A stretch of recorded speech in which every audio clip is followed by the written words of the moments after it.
All right, well, good afternoon and good morning, depending on where you all are across the country or world today. Thank you so much for being here today for considering data literacy using Kuhlthau's information search process, implications for librarians and data providers. This is one of many programs sponsored by the ACRL University Library Section's Professional Development Committee. And we're so delighted to have our presenters here today. I'm Laura Garapi. I'm one of the co-chairs of the committee. I'm going to be helping kind of keep the conversation moving today. And I'll also have with me Colleen Quinn, one of my fellow committee members, who will be helping moderate questions that come into the chat throughout the presentation today. Before I introduce our presenters, just to reiterate a couple of the housekeeping things that Lauren Carlton from ACRL already mentioned. Session is being recorded, and we'll send out the link and video slides and any other supplemental documentation that the presenters may deem appropriate to everybody who registered for the program, whether they're able to be here or not today. There'll be an hour total, including time for questions. And please feel free to add those questions as you have them throughout the presentation. And as I said, Colleen will be happy to collate those for the times during which the presentation or at the end that the presenters would like to field them. As you use the chat feature, this is something Lauren just mentioned, but please be sure to switch the default from, I believe it defaults to hosts and panelists, to everyone when you're chatting with somebody, so everyone can see your question and your dialogue. We also have Zoom's auto caption feature during the presentation. Down at the very bottom of your screen on Zoom, you should be able to hover and you'll see a CC option pop up. You're able to decide whether or not you'd like captions on, captions off. And that should have just been enabled. So if you didn't see it there, it should have just popped up, that CC option. And you can also drag and drop those captions to a different portion of your screen if that's easier for you. Finally, at the very end, I will post a brief evaluation as a link in the chat. We hope you'll take a little bit of time to give us some feedback and our presenters some feedback as well. So with all that said, on to the real deal. I'm very happy to start today's program, and I'll just very briefly introduce our four presenters and allow them to give you a bit more context as they see fit about what they're bringing to this conversation today. Charissa Jefferson is the Labor Economics Librarian at the Princeton University Library. Hi, Charissa. Kristin Fontichiaro is a Clinical Associate Professor at the University of Michigan School of Information. Katrina Stierholz is Group Vice President and Director of Library and Research Information Services at the Federal Reserve Bank of St. Louis.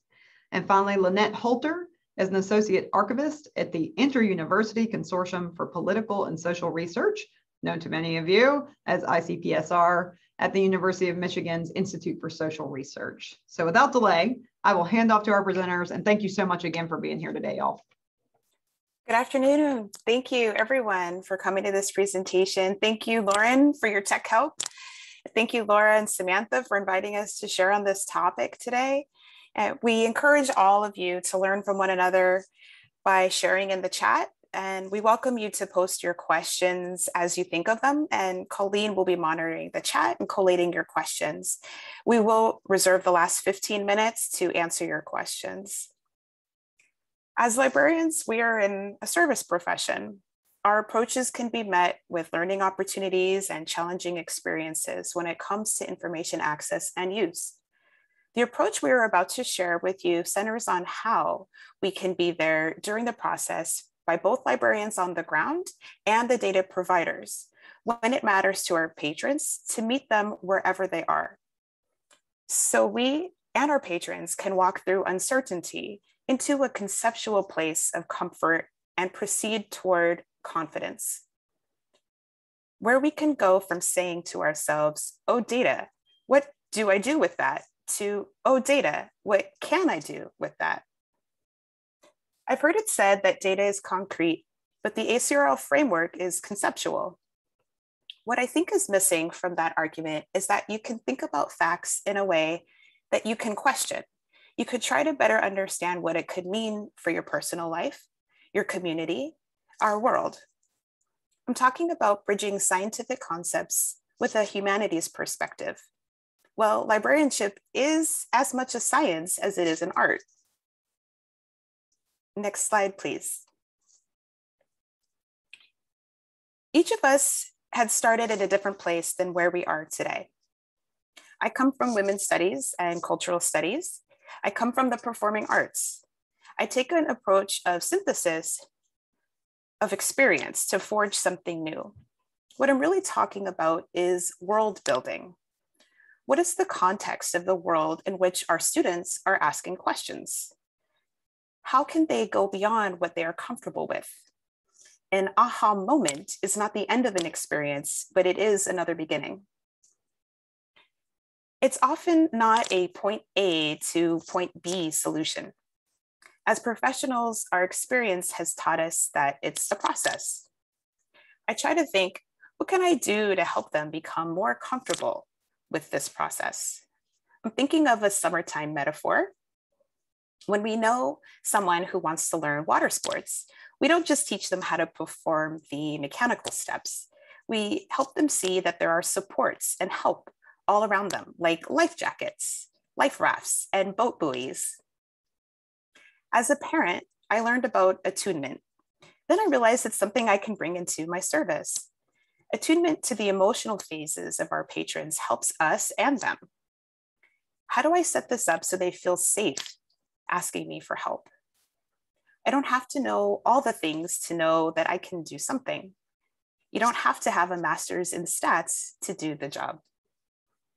It's easy to feel like the fake data person, like other people know a lot more. Each of us are in different phases and places in our journey. Recognizing that as librarians, we're used to being an expert. Yet, as we're asked to pick up data skills, we are all on this journey alongside our students. Next slide, please. This is the time that we'd like to have a poll. We'd like to learn a little bit about you. We'd like to get a sense of your comfort level when it comes to working with data. If you could please answer the poll question, then Lauren will close the poll and we'll see the results when we have enough participation.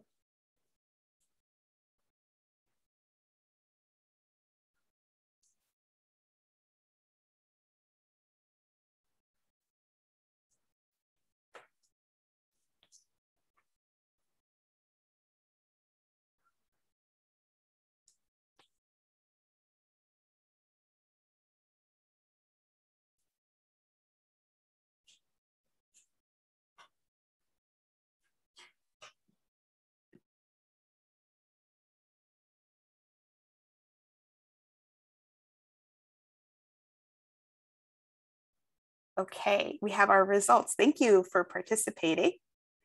And it looks like we have a lot of folks in the B category, like we have a civil relationship, but not exactly hanging out at a coffee shop, somewhat comfortable. And we also have a variety of other responses and levels of comfort. From having been on this journey ourselves, we think there are strategic opportunities that librarians can focus their growth in data literacy that can be targeted on areas where we know students can struggle and where we can be of help. One way we can do this is to focus our energy where it matters. My co-panelists and I published an article detailing how Kuhlthau's information search process can be utilized in data literacy. Today, we are going to share components of Kuhlthau's information search process that we feel are areas where librarians can have the most impact. Next slide, please. So here's our agenda and how we're going to walk through our presentation for the rest of the hour. But first, let's have a little chat. If you would post into the chat, what is data literacy?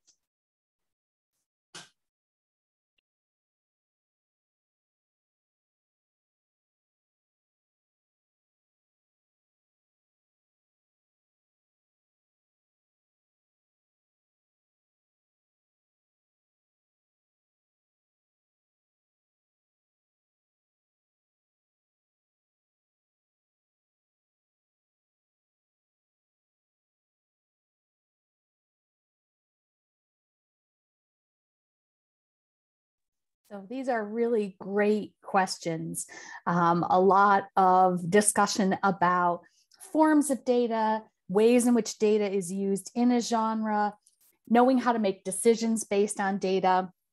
And in our work, we spent a lot of time using this definition from the education literature that comes from Mondenek and Gummer, that ability to understand and use data effectively to inform decisions, knowing how to identify, collect, organize, analyze, summarize, and prioritize data, how to develop hypotheses, identify problems, interpret the data, and determine, plan, implement, and monitor courses of action. And you can see why some of us on this call were drawn to that definition, because it very much fit into our sort of humanities background on various things, projects we've worked on together. How do we make data matter in the real world to real people? And that is what inspired that article, if you look at the next slide, and got us really thinking about these two questions. We see more and more disciplines looking at data. And so what are the strategies that students need to work better in data, with data, perhaps in fields that were not always data intense? And secondly, how can we contextualize and make sense of those needs, knowing what we already know about how students research and where they struggle? And that's why we found the Kuhlthau model to be so effective. So Kuhlthau did lots of work starting with students and then moving to lawyers and mergers and acquisition folks, looking at how people looked for information and made sense of that information in the real world. And some of you have had lots of introduction to Kuhlthau and some not so many. So I'll give you a sort of a brief overview. What Kuhlthau's huge contribution was this top line where she looked at the feelings people had at various stages of the process. She was the first to really sort of put on paper that emotional connection. Now, of course, we know that emotional connection piece of the puzzle just from sitting at the desk, right? But we know that as folks move through the 6 phases at the top, the initiation phase where we're just wrapping our heads around the assignment and what it includes, the selection, the choosing of a topic, the exploration. I'm starting to figure out maybe where I want to go, but the world is very wide and the information's very confusing. Formulation, really coming up with our thesis, which now gives us the ability to go out into the next stage and collect information that's really going to support our thesis. We're starting to build some forward momentum. We present that in some form. We get accompanying feelings of pleasure and satisfaction or disappointment. And finally, assessment, that sense of accomplishment. And you can see that those, so we have sort of the research process in the top bars. We see those emotions. And she also takes a cognitive approach, recognizing that sort of our mapping of the world we're researching goes from being vague to being more focused, to having increased interests. And then probably the least attended to section of her research looks at how we transition from, can I find anything that's relevant, to what can I find that's pertinent to where I want to go.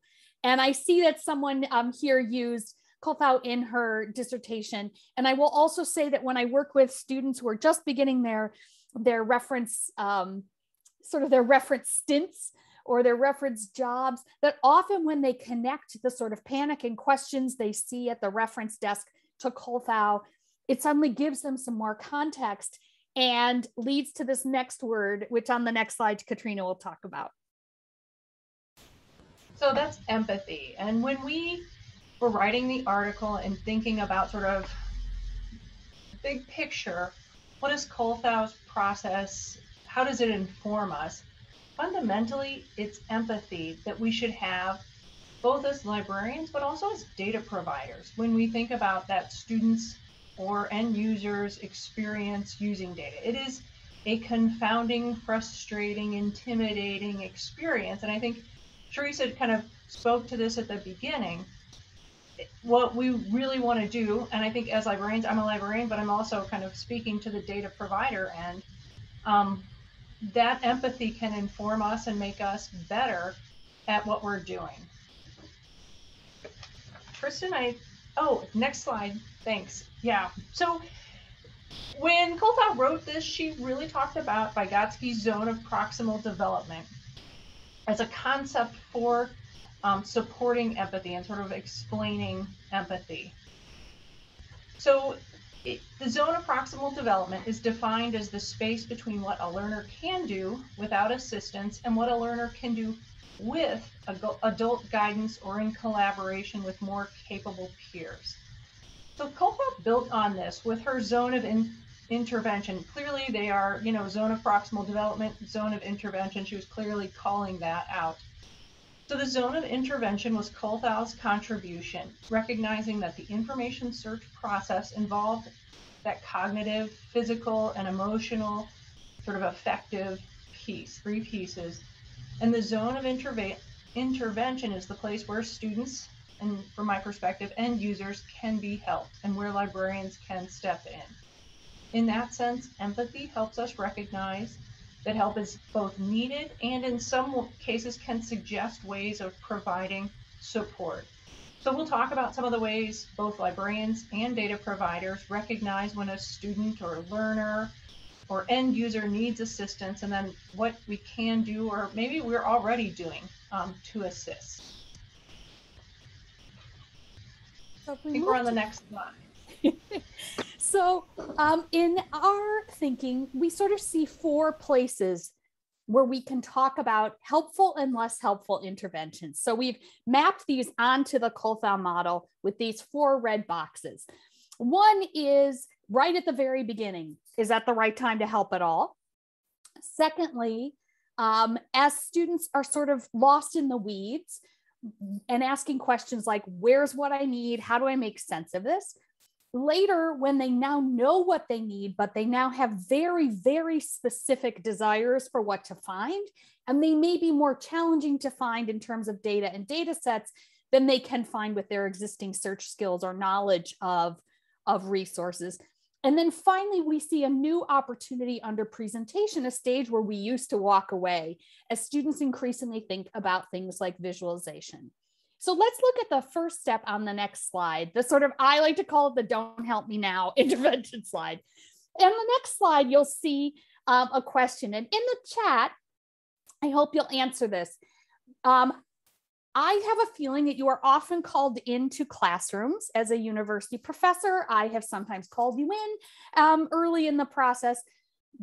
How do students respond when you show them all the amazing specialized resources about 10 minutes after the professor announces the project?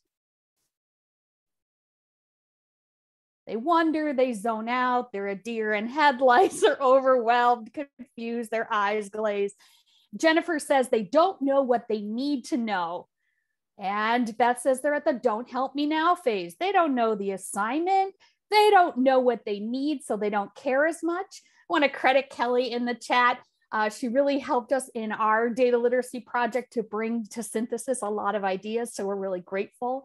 They're in a chair, but go on. Okay, and Julia is saying she has a great, it actually works really well. So in her case, knowing what data is available helps organize the structure. But for most of you, this is the question. Why are we coming at the beginning of the project when students aren't ready for us? They don't know that they need what we have to offer. They don't know the terms of art or the search terms or the keywords for the area in which they are researching. And so on the next slide, one of the questions that I am finding myself as the sort of information literacy instructor on my campus at our iSchool is, why are we putting so much of our effort into a low return opportunity? And I think that this is a chance for us, while the world is in such crazy chaos. I mean, how many of you were thinking finally fall 2021 was going to be normal-ish, and now it's not? I think it gives us an opportunity to really look at our old beliefs and ask ourselves, is this really working?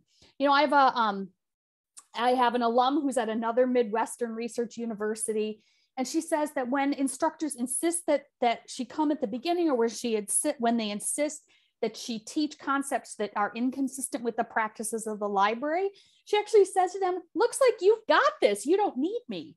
And I think that perhaps we can be bolder as a profession in saying, I don't think this is the time you need me to come. And so I hope that in this kind of chaotic reinvention period, that is something that you will consider, is that you save your energy for the high return on investment interventions. All right, and that takes us over to you. And unmute.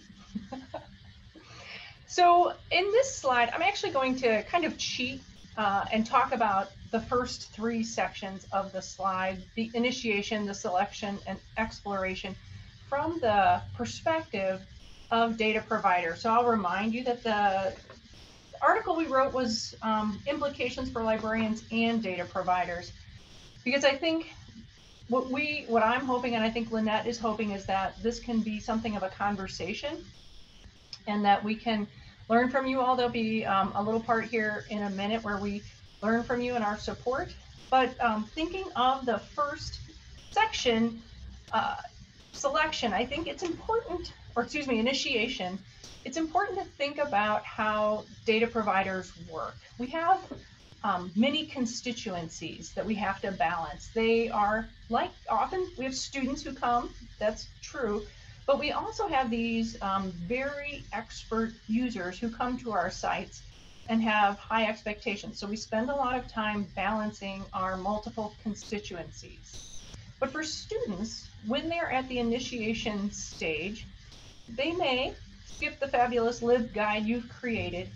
We do know that for Fred, and I've seen from Google Analytics for other government sites, more than half of the users who come straight from a search engine. So they just type something in Google. Now it could be because they were in a session, or they may have heard you or the professor talk about the source, but it could be that they're just typing in broad search terms. So I feel pretty confident in saying people land on our page and probably don't know exactly what they're looking for or what we have. So this is sort of a blank area for us. We don't have a lot of contact with students. We have very little. So what we try to do is rely on structured pages, having really clear, sort of consistent pages with places to go for help, some getting started kinds of guides on our page. One thing I'll repeat over and over is having excellent metadata really matters, so that students and all users know what exactly is in the data. And then we'll provide short essays that give examples of how to use and understand the data. The selection phase in the process, so they've kind of hopefully landed on the page and thought about what they're doing and what they kind of want. Again, it relies on clear metadata for students. We also find that highlighting the headline data is helpful. These sort of tools help students understand what they're getting, and hopefully at the moment of need. So thinking again of Kuhlthau's sort of zone of intervention, I see what we do as potentially helpful in terms of a zone of intervention in the selection phase. And then the third phase is, so you kind of think you've gotten where you need to be, but with exploration, this is where you've landed on a thing, you've actually started to wonder, what is actually in that data? And then you start to explore and look around and say, well, okay, that's unemployment rate, but there's actually other unemployment rates. This can actually be a place where students and users, new users, can feel perhaps most overwhelmed, where they are presented with options and may not really know how to approach that, or which one is really the right one for what they want to do. And this, I would say, is where, again, I obviously kind of a broken record, I think metadata can be incredibly helpful. Can we go to the next slide? Okay, so there are things we do to support librarians and others who teach students. And I've listed a whole bunch of them there. Both the St. Louis Fed and ICPSR and other information providers do lots of instructional sessions, perhaps specifically for librarians, sometimes for lots of other people. ICPSR offers a Love Data Week. They have regular webinars and a biennial meeting for their official representative, and I really recommend that if you're one. They have a regular summer program that's good for graduate students and librarians who really want to dig deep, like a whole week-long workshops. One thing I can specifically recommend is actually a lecture Lynette has given on data literacy and using data in the classroom. It's about an hour long, it's in a video, it's terrific, and it is really kind of, I think, sets the groundwork for why and how you can use data in the classroom. For us at the St. Louis Fed, we have, I think many of you probably attended Beyond the Numbers. We'll do it again this year. Again, it will be online. And in that particular one, so in the last part of the slide, you'll see librarian created activities with Fred. We are having a workshop that's been held this, I guess it was June and July, where librarians created activities with Fred focused on data literacy. They're submitting them now or in the near future. And we should have those hopefully as some sort of presentation for Beyond the Numbers, but then also on our website. I think the big question here, and I put it at the bottom, it's kind of small, is are we hitting the mark? So we do this stuff. I know ICPSR does all these things. The uninitiated Fred is Federal Reserve Economic Data. It's an economic database that aggregates data largely from government sources. But I think Lynette and I would really love to hear more about whether or not these kinds of things are helpful, what would be helpful, how can we help you in that zone of intervention with your students. I'm going to read the chat.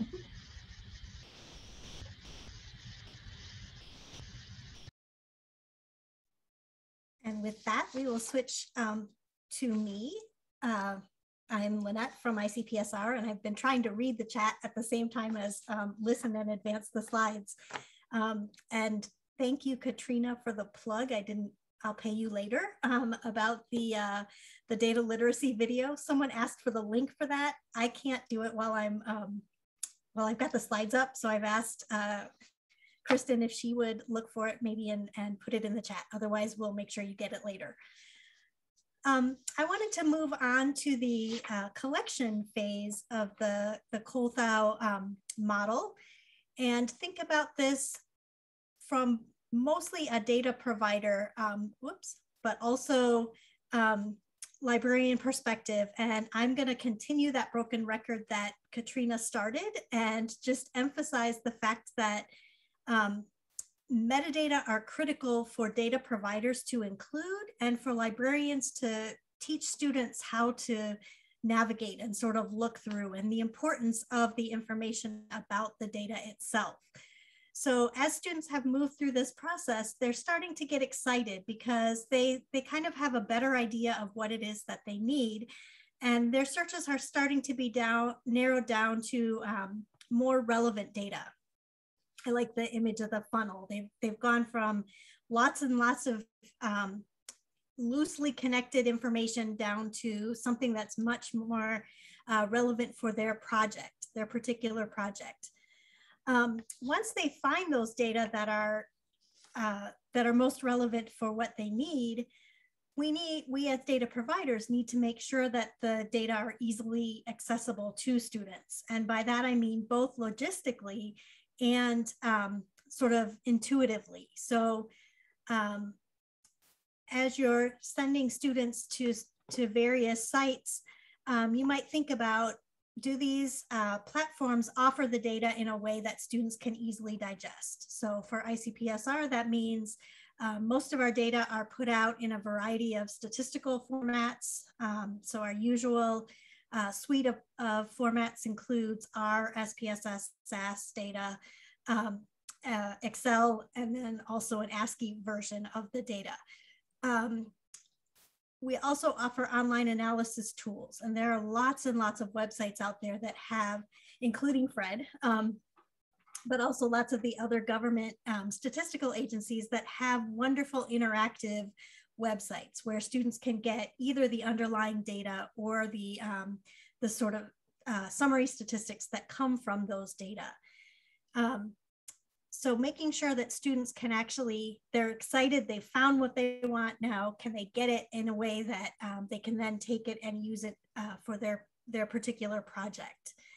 And for that to happen, the data must be fully documented, and that documentation should accompany any downloads. So again, using ICPSR as an example, if you've ever downloaded data, you know that you also get in that sort of download package, you get the study homepage, which gives all the information, contextual information about the data. So when were they collected, where, who was included in the data collection, what was the purpose of the project, what was the method of data collection, things like that.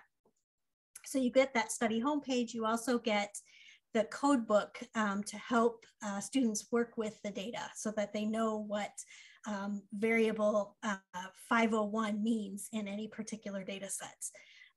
Not being able to have that, we've all experienced we've all had the experience of being super excited about something and it makes total sense, and then you walk away from it, or in the case of students, they go to their next class and then they come back later and they forget, oh, well, what was variable 501 again?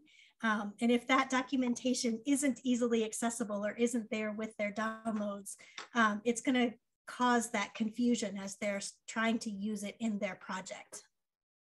And the last thing that I also wanted to note is that both librarians and data providers should encourage citation of data. We know that we've all been trained to cite sources for things like publications that we use, but we often don't think about citing the data. And so the link in this slide is to a short 2-minute video about why it's important to cite data. But if, as librarians and data providers, we make it easy, so from the data provider perspective, we give you all the pieces that you need to create that citation, or we create the citation for you that you can cut and paste and drop in. And as librarians are talking about working with reference materials, including the need to cite something like data is really important. And so I will turn it over now to Kristin to talk about the last part of Kuhlthau's process. Okay, and Lynette, I am a librarian, but I've come up short on finding that specific video. I would also suggest they look at one of your, if you are brand new to data, Lynette, will you also post the link to yours from like 2015 about like getting started with data literacy? Because I think that's phenomenal as well. Okay, so I we have my work cut out for me. I'm gonna look for those links and try not to disturb the slides at the same time. Oh, that's right, because Lynette's also the slide forwarder. You're welcome. The last thing I want to sort of noodle about is, I know that libraries are always, when we're not in a global pandemic, we're always looking for sort of what's the next new thing, what is the emerging challenge on our campus that we can contribute to. So I want to suggest that data presentation is one of those areas. A lot of you have campuses where there is a writing center. Maybe it's part of the library already, maybe not. I think that with data, we are seeing a sort of unique set of issues. It's not quite patch writing. It's not quite cut and paste. It's a little bit different. So before we go to the next slide, we've all looked at student papers, and they might sound a little like this anecdote. I was at a public library board meeting, and the library director said with pride, we had 50 Facebook likes this month. Is that a lot? Let me know in the chat. Is 50 Facebook likes a month a lot? There's yes. there's no, there's not really, there's it depends, there's for a library. And then we start to get these deeper questions. If it's a town of 1,000 people, depends on the context. And that's exactly right. We see a lot of students who are just dumping data facts into their writing, and they're not telling us why they're important or not important. And if I were to tell you that that was for a service population of 100,000 people, that would change how you felt about those 50 likes, right? And if I told you that that library also had retained a corporate social media firm and was paying them $5,000 a month, resulting in those 50 likes, suddenly that data really starts to change. And it means something that it didn't mean before. And I think that what we are talking about here, and some of you are hinting at this already in the comments, is this question of context. And I think there really aren't folks on campus nudging students to think about context or nudging students to add that explanation around what they are doing. So let me show you a visual example on the next slide. You've probably all seen students who paste something like this into a paper. This is supposedly a chart of countries by area. This is pretty horrible. And you sometimes will see something like this show up in a presentation or a video or a paper, and they'll be like, and here you can see the pie chart of countries by area. And it's really pretty impossible to draw any value from this, right? Because we don't know as an audience why that is there. Besides, we can hypothesize as librarians who have seen it before, maybe it's there because that's what they could find, right? And it brightens up the paper, it makes it look a little more cheerful. Jasmine has a hot take, what is a country? I don't think I better go into that when we only have half an hour left. But I think it's important that as part of our campus conversations about student achievement, that we consider the 3 questions on the next slide. So if you'll go to the next slide, Lynette, I know I just made you go looking for videos, and now we're going to scooch forward. So the 3 questions that I think we want to ask ourselves, we want our students to be asking these questions of themselves. One is, why is this here? Are they able to answer that question?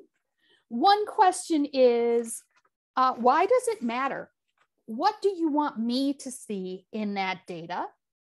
And finally, the last one is, what do you want me to do about it? So it sounds like Lynette has frozen. We haven't gotten, it hasn't changed for me either. So here's what I'm gonna do. Can we have someone who is the host cut off Lynette's screen sharing? Hey, this is Laura, Kristin. I'm going to see if we can make that magic happen. Unfortunately, Lauren Carlton is the one with the hosting power. Way, there we go. No, I think she did it. I think she excellent, did it. Excellent. And we do hope all is well in Lynette's world. I know. We've had all kinds of storms and people are out of power for like, we're on like the 4th day. So let me pull my version of this up. Excellent. Thank you for the flexibility, presenters. No sweat.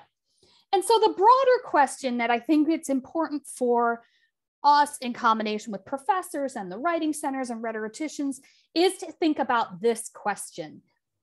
To students, if you don't know what matters in the numbers, why are they there? What are you expecting others to do here? So this brings us to something that I saw in the chat earlier today, which is this idea of data storytelling. And it's no sweat, Lynette. Lynette and I are on the same campus. We Wolverines have to pull together. And there are lots of books on this top row that have been really helpful for me in working on this. I think that whether you have students who are in the social sciences, the humanities, or even in data science, this question not only of showing us data, but helping us understand what we should be seeing in the data and what's going on in the data and why it's important that it's there seems to be a gap that isn't being consistently addressed.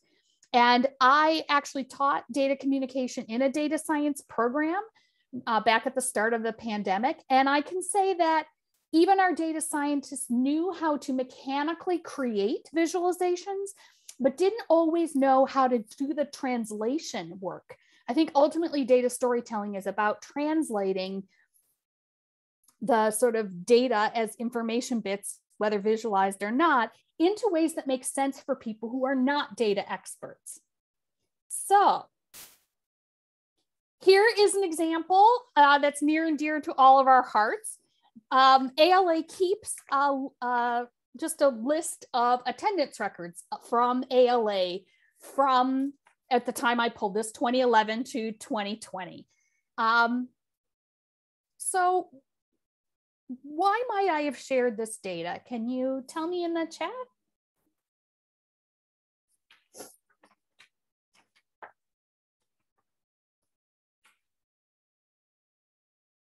Remote went way down. And yet lots of conversation in my class was excited about remote because they thought it would actually open the doors wider. Jasmine loves bar graphs. Jennifer says Chicago is more popular. Let's us compare attendance. Anybody go to Las Vegas that year? That was a really hot year. Notice we haven't been back. Could be there to show the impacts of the pandemic. Could be related to heat. You can see a sort of every other year pattern. It prompts questions. But if I'm going to put this in this slide deck, there's probably a reason that I thought it was there. But my visualization doesn't tell me why it was there, right? And Trina, you're pointing out, we had travel cuts too. So why is it there? What does it matter? Why does it matter? Here, I've taken a different approach. Here you can see I've used several strategies to make it much clearer. First, my data has a headline now, or a title, and the title isn't just ALA attendance. It actually tells you what I want you to see in this data, which as a Midwesterner is that if you want to make money with ALA, you should keep it in the Midwest, right? That you can put it where Disney is, you can put it where the Las Vegas shows are, but bottom line, Midwest makes the most money, right? So now you don't have the choice so much of seeing those other stories, because by the use of color, by the use of headlines, and by just basically cleaning up the visualization, you can now know what I want you to know about this data, right? So if we look again at a comparison, you can see that also lots of design decisions were made. There was just a lot of cleaning up and simplicity going on, right? You'll notice that I took away all those sort of 45-degree angle labels. You guys remember, do any of you remember the early days of Excel and you were like, woo, I can't believe I can put that at an angle. That is so cool. No, I'm the only one. Okay. You can see that I've made those line up more neatly under the bars. You can see that I've taken away the y-axis labels and instead just moved the numbers inside, because the specific numbers don't matter so much right now, right? All I want you to see is Chicago is the winner, right? And I've also taken away all those horizontal lines. And I've also used color to showcase one set of data versus the other. And so now we have a much clearer message. As instructors, we have a better sense of what students are attempting to tell us, right? And so I feel like this is the new horizon that nobody is teaching, is this data storytelling piece. And although I am someone who's looking ahead at the term in a couple of weeks and is wondering if I will ever see the lower part of my students' faces again, and knowing that it could be a chaotic fall, and I hate to add anything to anybody's plate, I'm quite excited to see how these pieces might come together. And just in case it's helpful to you, after reading the book Storytelling with Data, I actually thought about simplifying the process for this. So if this sparks your imagination, I think there are sort of 4 steps we can think about. One is knowing the purpose of why we're sharing the information and who we're sharing it to, including their level of expertise and what they already know. It is a cognitive process of determining what is what matters in both of them. We then have to try out some displays. I think that we have to, maybe it's a bar graph, maybe it's a line graph, maybe a table is the best way to do. And we don't know until we experiment. And often I think students think like whatever Google pops up is what they should use. And then we want to remove the clutter and focus the attention. And my longtime friend Debbie is telling us that maybe I made some error in the visualization myself. Only Debbie would catch that. So thanks, Debbie. I'll go back and look at that after the talk. So what I think is exciting is that there is a potential with this return to thinking about visualization as a communication medium, that we can go back to some of the ways that Charissa set up this talk in the first place. That for those of us who didn't come from hard sciences or math or computer science, that there is room for that humanities, artistic communication skill to be valued on our campus in new ways. So that brings us to questions and answers, and I'll turn it back over to you, Charissa. Thank you. Thanks, Kristin, Lynette, and Katrina for your overview of each of these components. Colleen, did we get any questions in the chat? So we've gotten a few questions throughout the presentation. Some of them have already been answered, which is great. I did note that there was a question from Joyce Thompson towards the end of Lynette's section that she was just asking about, can we get the link to the encouraged citation video from the slides? There was a lot of links being posted at that time, so I wasn't sure if it was posted, or I just wanted to double check on that. It's in the slide, but I will find it and put it in the chat right now. Perfect, thank you. And then the only thing we have right now, which was kind of a little bit of like a comment question, wasn't sure if anyone had like knew the answer or wanted to discuss this based off the data. Let's see, it was Joanne Fitzpatrick asked, why is the remote attendance less? You'd think it would be more. I don't know if anybody actually knows the answer to that. I think there was a comment from Bob Ray who mentioned the cost was not in line with other remote conferences. So I thought that was interesting.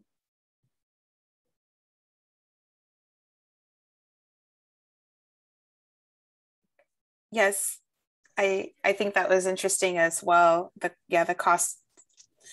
And I think ALA giving the option, like usually when you're signing up for something remote, it's remote. And then I think so many people were like myself, I was expecting to be going. And then when it was like, oh, we're switching to virtual, do you want to continue your attendance? I had already registered. I was just not in a place with all of that going on during the pandemic. So I think that happened to a lot of people. A lot of my colleagues were feeling the same. And Katrina has a question that she's posing. Do you want to share it, Colleen, or would you like me to? Sure. So Katrina has a question for the attendees. What can those of us who provide data do for you and for students?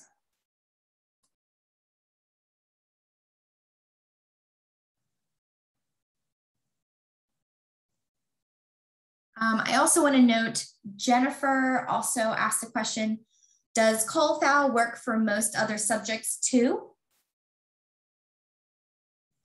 I'll take that. And Debbie's also given a comment in the chat. Perhaps because Debbie and I both have our roots in school librarianship, and so did Kuhlthau herself. She did do studies across disciplines, across types of researches, and across ages. And she found that that this was consistent across subject areas. So for us, what's sort of distinct about the data piece of the puzzle is that there are different discussions to be had about what those zones of intervention are and when they are best deployed.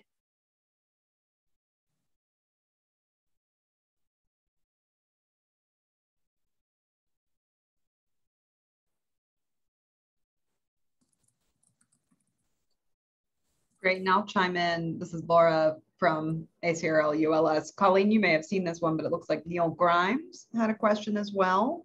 That looks like there's some dialogue in the chat, which is data research more important to grant writing or scholarly writing?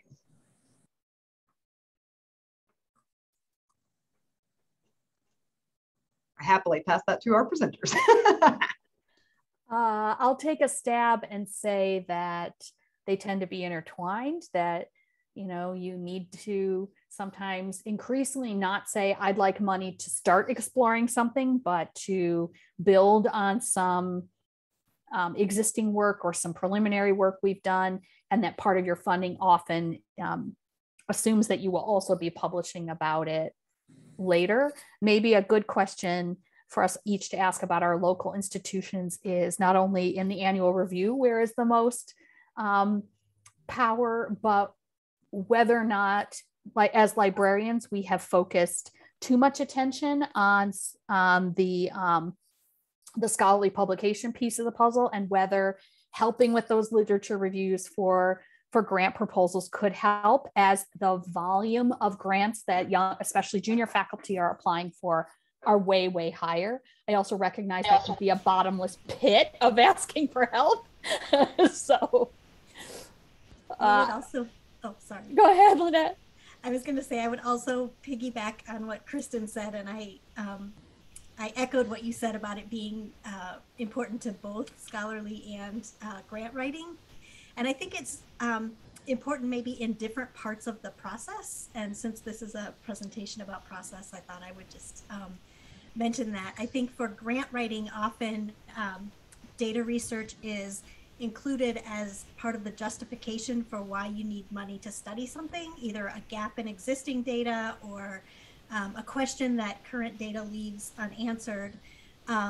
Whereas in scholarly writing, it's often the purpose of the writing itself is to sort of use the data to answer that question. So I think it's important in both cases, but maybe at different points in the process. And I see that Katrina also unmuted, so. Yeah, so I would piggyback on and say it's like both and I would add policy making. There's a lot of policy making that occurs that is informed by, and informed of course by data, but also people's understanding of whether or not that was a good policy is informed by data. I think it's entirely sort of from the novice to the expert, again, important for people to have some understanding of data, what it is, how it was constructed, all the things, Lynette, actually you talked about in your presentation. If people don't understand how the data were constructed, they won't be able to understand whether or not a policy that was taken was a good choice or a reasonable choice in the context of the information at hand. So, and we see this a lot. People, I follow what people do with Fred on Twitter, and sometimes it's really smart, and sometimes I'm like, oh, I don't know. You may have drawn a hasty conclusion there. I wish you'd look at the metadata and understand how the data were collected.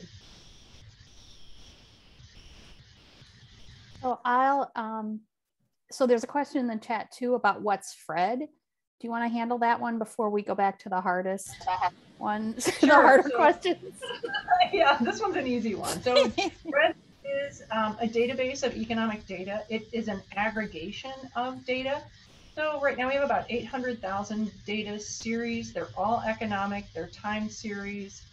And the sort of nice thing about Fred is because in the US we don't have a single federal statistical agency.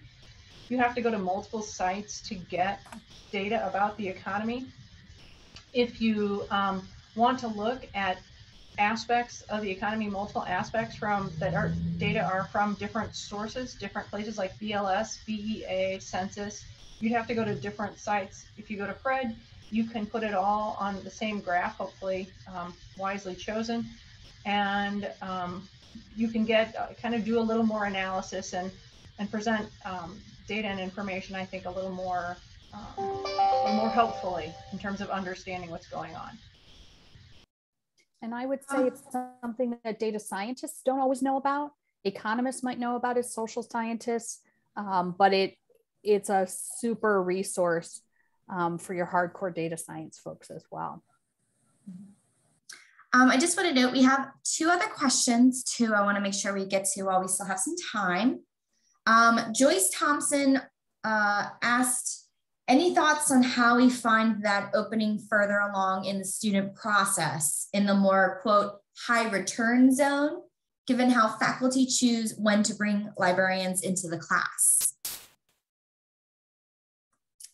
I can take an initial stab at that. Many years ago now, Iris Jastrom, when she was blogging for the Pegasus Librarian, did a post about the subversive handout that has really stuck with me over the years, and which is that no matter what the professor calls her in to do, she gives them this handout with her contact information, questions that it's okay to ask her about, letting them know that they can set up appointments with her, and basically opening the door that initial visit to the classroom is not the end of the journey.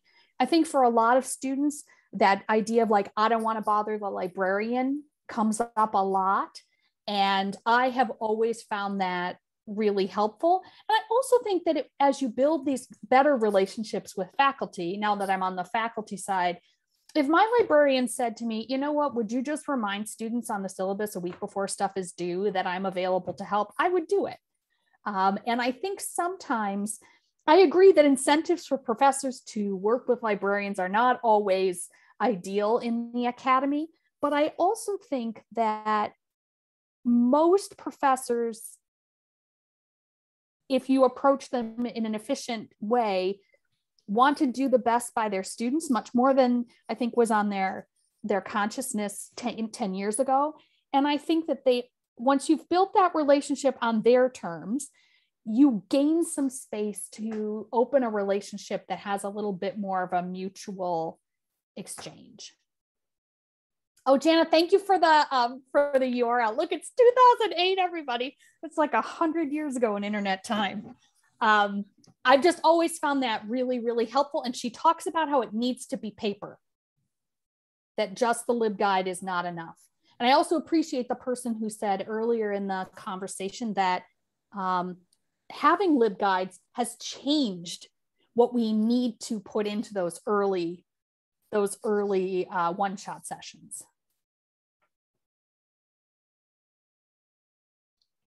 Thank you so much for that, Kristin. And this is Laura again. I am so sorry to cut us off. This has been such an active chat-focused presentation. It's not always the case, and really the audience and the presenters are what make these so great. So thank you all for your engagement.